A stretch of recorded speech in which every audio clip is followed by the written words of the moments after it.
안녕하세요. 델타 피부과 원장 임정구입니다. 오늘은 여러분들한테 탈모에 대해서 말씀을 드릴까 합니다. 탈모는 지금 최근에 많이 늘고 있습니다. 우리나라 5천만 명 중에 거의 1,000만 명이 탈모가 있다고 지금 판단을 하고 있어요. 사회가 많이 힘들어지고 경제도 어려워지고 스트레스를 많이 받다 보니까 아마도 이런 현상이 나타나는 것 같습니다. 탈모, 오늘은 정말 어느 정도 심각한 상황이고 우리가 일생을 살아가면서 사람의 인생이 있듯이 모발 한 가닥에도 모발에 주기가 있습니다. 이거를 성장기, 퇴행기, 휴지기, 끝에 발생기가 있는데요. 이거에 대해서 자세히 알아보고 탈모와 연관지어서 설명을 드려볼까 합니다. 최근 탈모의 특징은 연령대가 많이 낮아지고 있어요. 20대만 돼서도 저희 진료 보러 오신 분들 중에는 머리가 휑한 분들도 있고, 또 한 가지 특징은 여성들의 탈모가 많이 증가를 하고 있습니다. 여성분들은 사회생활을 많이 하시게 되면서 스트레스를 좀 더 많이 받으시는 것 같아요. 그래서 그런지 기존과 비교했을 때 더 많은 분들이 탈모로 고민하시고 계신 것 같습니다.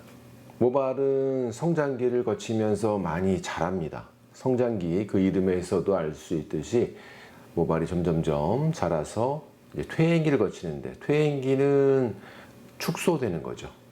모발이 좀 작아지고, 그 다음에는 휴지기를 거칩니다. 휴지기에는 그냥 쉬는 거예요. 성장도 안 하고 퇴행도 안 하고 그냥 쉬는 겁니다.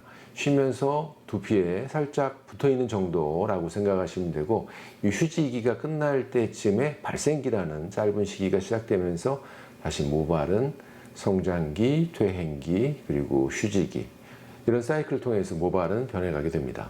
기간으로 따져보면 성장기는 3에서 6년 동안 소요가 되고요. 퇴행기는 1주에서 3주 정도 소요가 됩니다. 또 휴지기죠.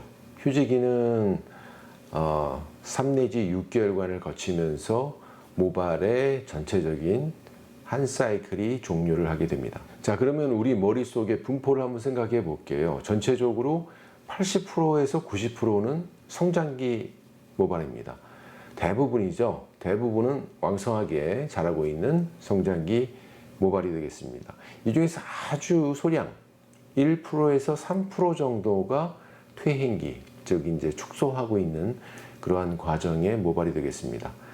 또 일부 8에서 한 15% 정도는 휴지기, 쉬고 있는 모발이 되겠고요. 이래서 전체적인 모발을 구성할 텐데, 휴지기 탈모가 되면은 전체적으로 휴지기 퍼센트가 25% 이상 휴지기가 있을 때, 그 이상이 있을 때를 휴지기 탈모로 진단을 하고 있습니다. 우리가 보통 남성형 탈모, 또 여성형 안드로겐 탈모의 경우에는 이 휴지기의 기간하고 전체적인 비율이 증가하게 됩니다. 자, 많이 알려지지 않은 사실인데요. 남성 호르몬인 안드로겐의 농도에 의해서 우리 신체 부위는 각기 다른 반응을 보입니다. 똑같은 호르몬인데 어느 부위에 작용하느냐에 따라서 억제가 되기도 하고 촉진이 되기도 하고 아무런 연관도 없는 부위도 있습니다. 예를 들어서 안드로겐이 많이 있을 때 억제가 되는 부위는 우리가 탈모가 주로 일어나는 두피 부위가 되겠죠. 그리고 얼굴 부위는 고농도 안드로겐에 의해서 성장이 됩니다. 그래서 대머리이신 분들이 대부분 얼굴에 모발이, 털이 많은 것을 관찰할 수 있고요. 또 겨드랑이나 이 치부 같은 경우에 모발은, 털은 저농도인 안드로겐에 의해서 촉진이 됩니다. 팔과 다리의 경우에는 이 안드로겐 호르몬과 상관없이 자체적으로 성장하게 됩니다. 자, 우리 모발의 성장과 퇴행은 계절적인 영향을 받습니다.